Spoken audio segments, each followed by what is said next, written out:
Salut, j'espère que tu vas bien. Bienvenue sur un nouvel épisode de Health Hackers.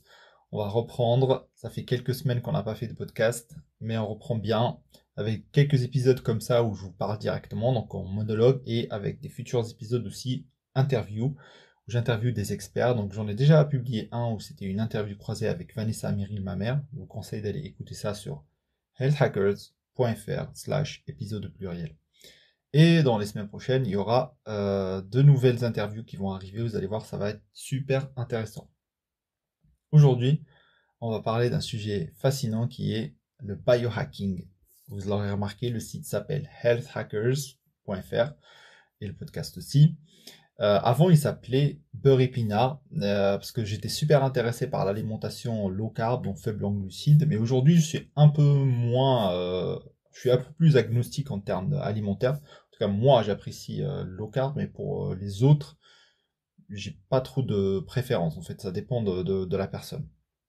Et du coup, vu que j'étais vraiment, comment dire, focalisé sur l'amélioration de la santé, enfin, je suis toujours.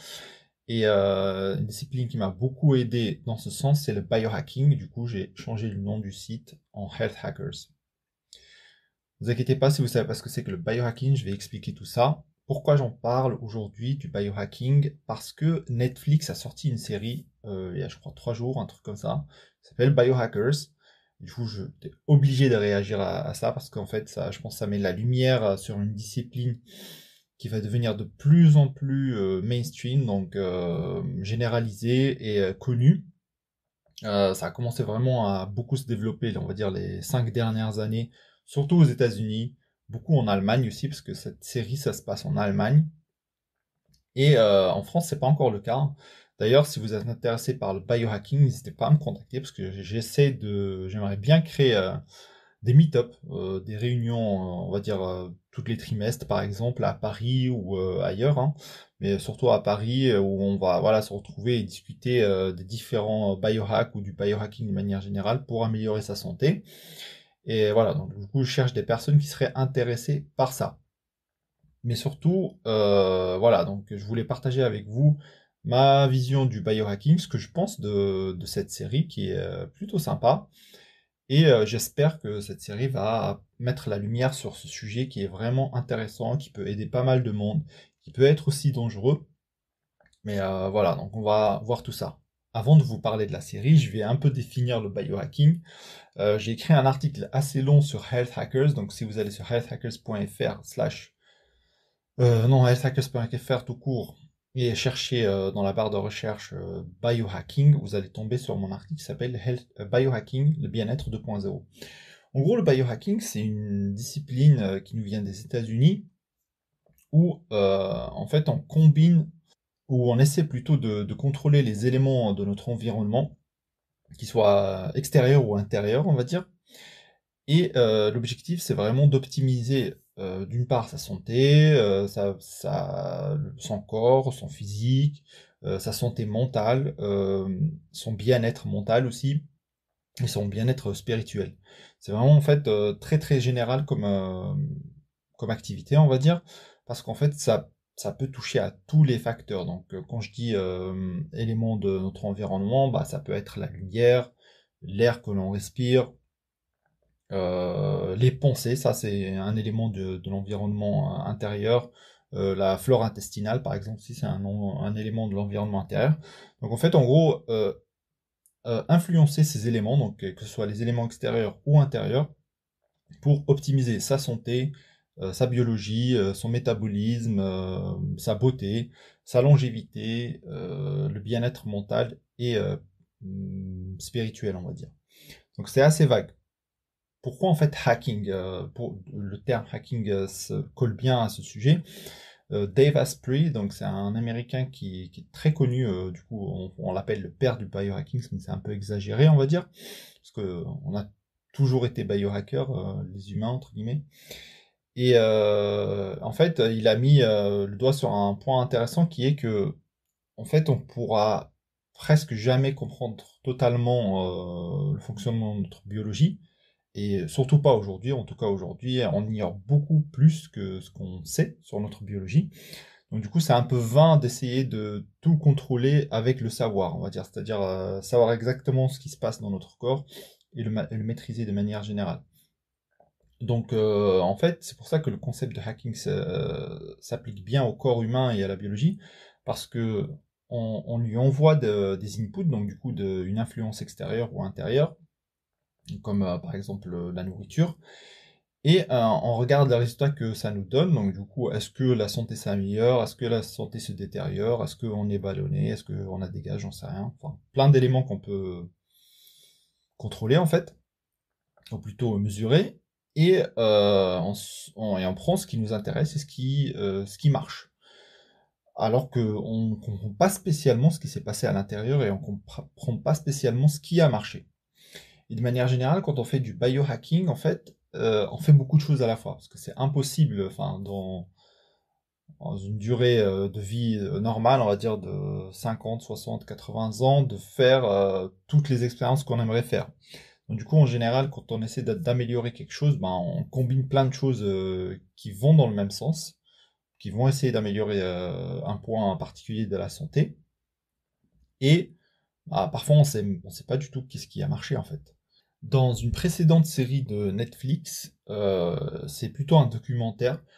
Je me rappelle plus comment ça s'appelle, mais en tout cas, j'ai fait un épisode sur ça aussi. Vous pouvez le retrouver sur healthhackers.fr/épisode de pluriel. Je crois que l'épisode de mon podcast s'appelle Prendre le contrôle de ses gènes.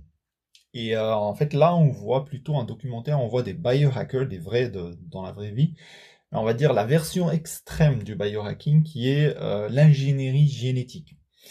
Et je pense qu'aujourd'hui, on dérive vraiment de cette activité que j'appellerais extrême, entre guillemets, qui est de l'ingénierie génétique, où on va venir modifier l'ADN d'un être vivant, ou pas d'ailleurs, comme les virus, et pour avoir un résultat X ou Y.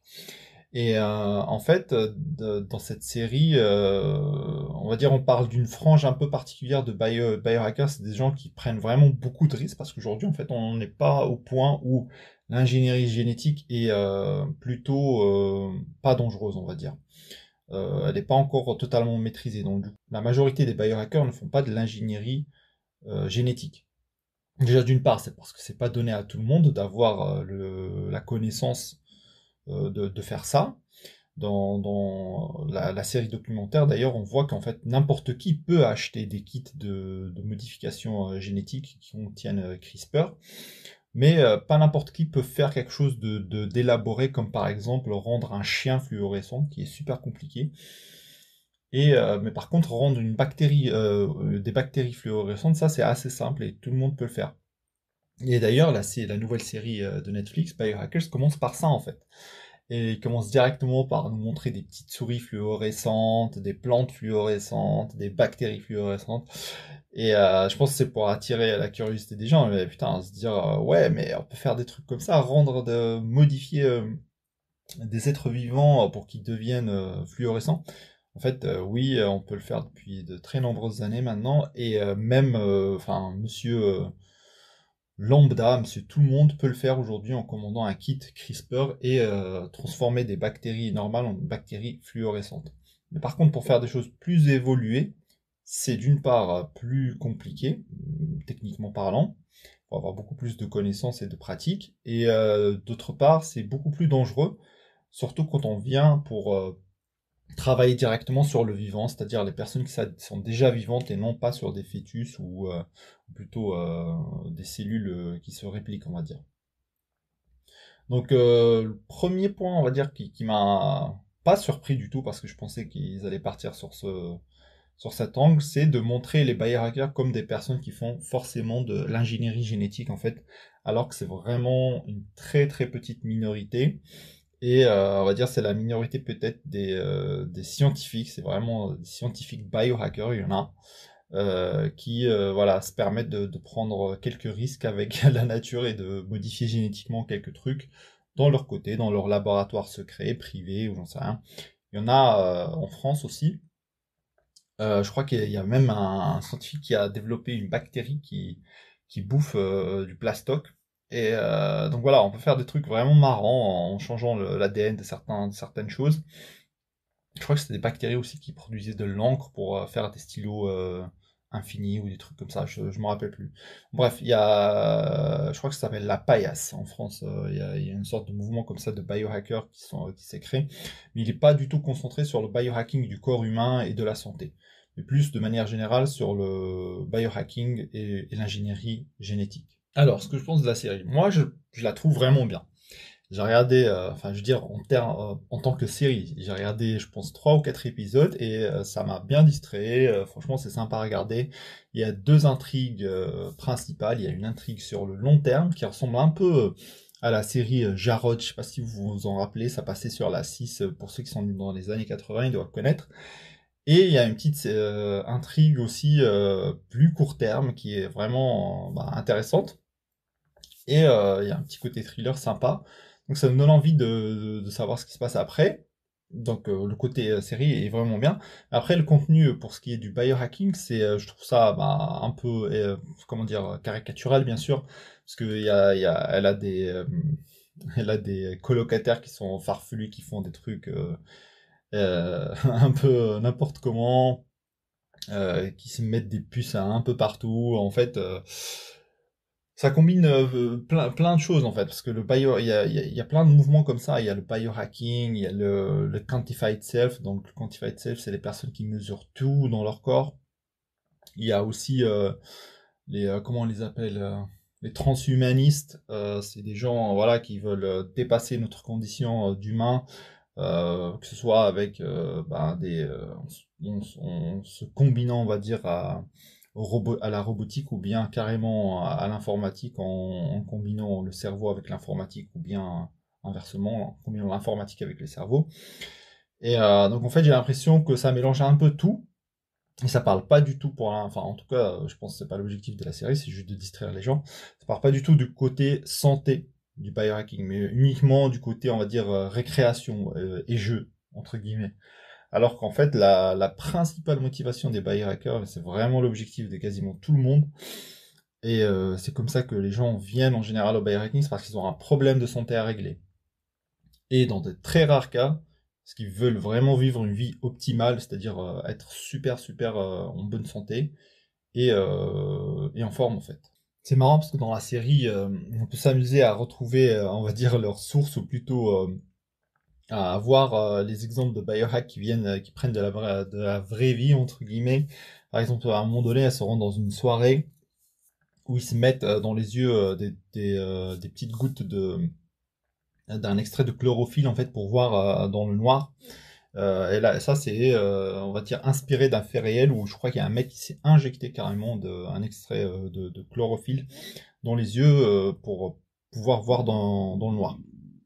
Donc il y a plein de petits exemples comme ça saupoudrés dans la série où effectivement il y a des biohackers comme ça connus qui ont fait des trucs un peu remarquables et en fait la série les reprend, donc du coup c'est des petits clins d'œil assez marrants, mais à chaque fois malheureusement voilà, ils parlent pas du tout du côté santé. Donc ne vous laissez pas avoir. Le biohacking, c'est vraiment un truc focalisé sur ça. Les biohackers en général sont vraiment voilà, orientés amélioration de la santé et c'est vraiment l'objectif principal du biohacking. Donc si vous voulez parler du sujet, n'hésitez pas à venir me trouver sur Instagram. Donc c'est Adelguero, Adelguerot. On peut parler, on peut échanger, et aussi pour ceux qui sont intéressés, j'aimerais bien faire organiser des meet-up à Paris, donc comment dire, sur le sujet du biohacking pour ceux qui veulent connaître le sujet, ou pour ceux qui le pratiquent déjà, qui font des trucs intéressants, qui les aident à améliorer leur santé. Donc ce serait sympa de partager sur ça, tous les trimestres par exemple. Donc, plein d'exemples de biohacking, vous pouvez les retrouver dans mon article donc sur healthhackers.fr en cherchant biohacking. Je peux vous donner quelques exemples. Là, il y a par exemple l'utilisation de la lumière. Bon, là en ce moment, je vous parle, j'enregistre mon podcast. J'ai une lampe à lumière UVA et UVB qui est allumée sur mon dos en fait pour simplement m'aider à produire ma vitamine D. Comme je vais pas passer ça sous le soleil à 10 heures tout à l'heure, mais parce que je vais bosser. Mais voilà, donc vu que j'utilise ce temps pour enregistrer ce podcast, j'en profite pour pouvoir créer ma vitamine D en même temps. Parce que la meilleure manière d'avoir de la vitamine D, c'est de s'exposer aux UVB. Du coup, je le fais de manière synthétique, entre guillemets, parce que voilà, j'ai pas le temps de le passer à l'extérieur assez de temps sous le soleil. Et la vitamine D, c'est quelque chose de vraiment crucial et super important pour la santé. Surtout dans cette période vraiment avec tous ces virus qui traînent. Donc ça c'est un biohack très très simple, et d'ailleurs la lumière c'est un élément que beaucoup de biohackers utilisent, donc que ce soit la lumière UVA, UVB, la lumière infrarouge, la lumière bleue, le blocage de la lumière bleue aussi. Donc c'est vraiment, ça c'est juste un petit point, hein, il y en a énormément, donc n'hésitez pas à regarder l'article, je pense donne une centaine d'exemples. Et voilà, donc c'est vraiment par des petits trucs, mais tout simple. La lampe que j'utilise, elle coûte 30 euros, hein, c'est vraiment rien du tout, et ça peut vraiment avoir des impacts intéressants sur votre santé.